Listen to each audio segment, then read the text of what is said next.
Hey guys, Sticks here again. I'm back from winter break and the Christmas holiday season. Happy holidays to everybody, a little bit belated. And today I'm going to be giving you guys a guild boss guide. So, the very first thing I want to talk about is guild choice. So, if I go into my guild, I am currently in the Resurgence community, which is the highest level system of guilds out there. If you guys do want to join, just feel free to comment down below if you do want to see that, and I can invite you to at least the Discord so we can figure out if you're a good match or not.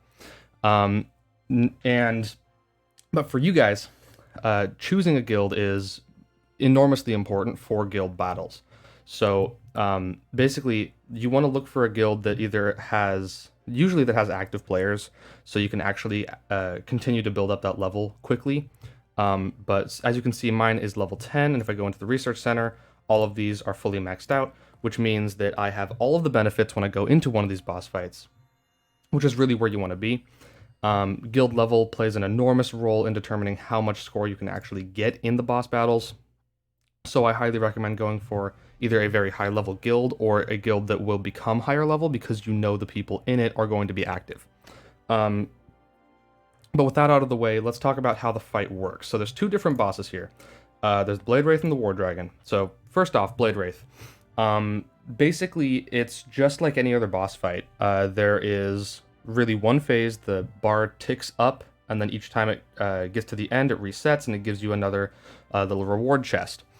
I know my challenges are exhausted, and I know that the log doesn't actually show anything, but I am consistently able to pillage for 37 chests.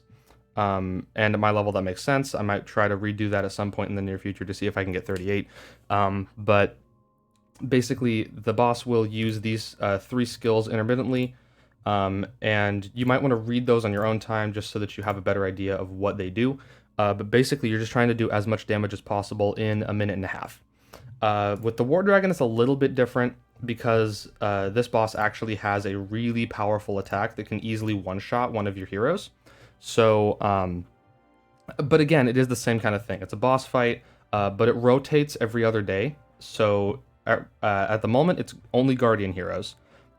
Next week, it might be, or I guess tomorrow, when the timer goes, it's going to transition over to Shadow Arc or Luminarch or whatever is next. And at that point, you can only use the heroes that are of that faction for that battle. It used to be that you can just use any, and then they updated it, and now it has this attack which can easily one-shot, like I said, and you can only use specific factions of heroes. So that brings me to hero choice.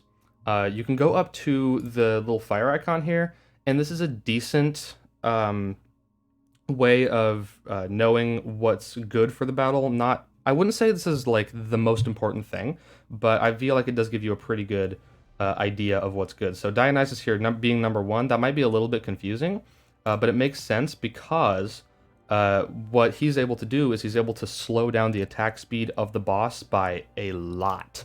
And in certain fights, that is enormously important. Like in one of the seal battles, which I can show you later if you'd like to see that, he is invaluable in stopping the boss from just killing all of your heroes at once.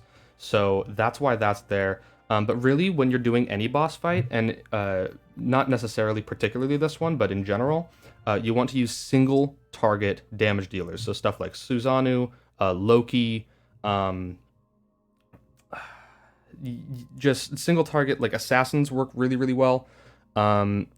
Actually, Oda Nobunaga is one of the best damage dealers in the game, and he is mostly single target because what he does is he auto attacks, right? So you want to use single targets. Freya works just fine. TNM is good. Artemis is good. So yeah, just single target damage dealers generally do best because their damage isn't spread out across a bunch, and so the damage percentage itself is lower. So yeah, you can absolutely do that. Oberon is another decent option. When you go over to here, it's basically the same thing, except you do want to focus a little bit more on survivability. So you might want to go, like, say it's Guardian here, you might want to go for Nua as a support, or who's a Guardian tank? You could go for, as much as I hate to say it, you could go for like Hercules or something, just to give your team a little bit more survivability against this guy, because you can definitely do some damage. And that brings me to team composition. So for this fight, it's really not that important to have that much survivability, because his damage scales with the amount of damage you do throughout the fight. So he will get more difficult, and he will do more damage as you go through. But honestly, most of the time, it's really not that bad. So I think you generally want to have one healer, and then have either the rest be DPS, or you can have maybe one tank, and then the rest are DPS. Like, you don't need that much support for this fight unless you want to specifically buff up a certain character or your entire team. Like with Typhon, he increases attack by 30%, so I have considered using him for this fight. For the War Dragon, it is again much the same, except you actually want to have more supports than DPS. So generally, I'd say 1, maybe 2 healers if you can fit them in, given the faction day. And then maybe 1 or 2 tanks as well, and then 1 to 2 damage dealers, because you really need to keep them alive. Because if you just die in the first 15, 20, 30 seconds, then you're not doing really any damage, as opposed to the minute and a half that you'd get, the full minute and a half, with all of that damage if you were to keep them alive.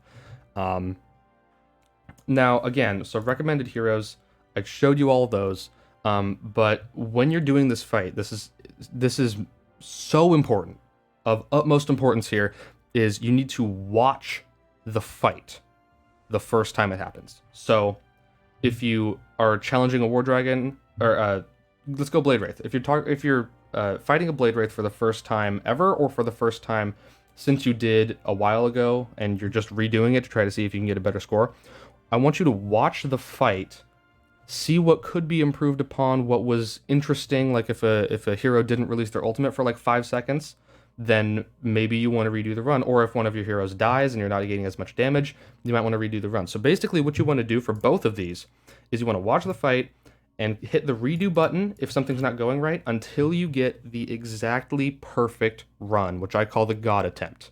Once you get the God attempt, you can pillage for that same amount of damage every single time. Now, for me, I'm a little bit lazy, and so I didn't wait for the God attempt for this specific War Dragon fight. But for the Blade Wraith, I absolutely do, because you can pillage the same thing every single day. And that just means more rewards for you and more levels for your guild, and that's super important. And the last thing I want to talk about is you want to pillage or fight every single attempt every day. This is enormously important. It helps you with your guild level. As you can see here, he drops important things, not only for enhancing your heroes and for advancing your game, but it gives you research books, which are hugely important when you go back to here and you go into the research center.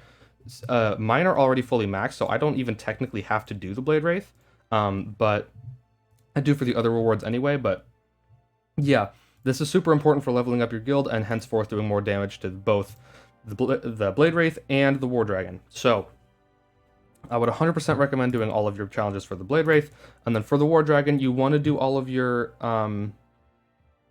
challenges almost exclusively for the rewards here for yourself.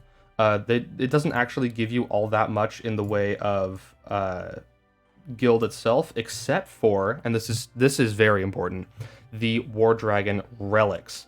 So this is a change that they made a while ago, where instead of just having relics, I can't remember where you got them from before, but now it drops from this fight.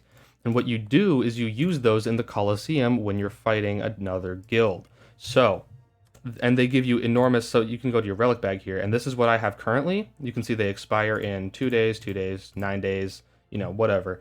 But you use those in a fight, and they give you an enormous upper hand against the other team you're fighting. So if you want to actually win more in the Colosseum, which is the entire point of a guild in my eyes, you 100% want to do all of your War Dragon challenges every single day. And besides that, guys, that's really all I have for you. If you just follow those tips, you should be getting higher scores in both the Blade Wraith and War Dragon boss fights, and hopefully that should be able to help your guilds get higher level, surpass what they are right now, get to a point where you're actually comfortable and happy. And if you're at any point not happy with your guild, you can just search for another one. This is kind of how it goes. But yeah, thank you everybody for watching. I will be doing more of these. I know it's been a while. I will be doing more in the near future, giving you guys some more updates and guides on things. If you guys want to see anything in particular, feel free to comment down below. You can like if you'd like. Subscribe also if you want to see more of this kind of thing and get notified when I post again. And beyond that, thank you for watching, and I will see you when I do another one of these.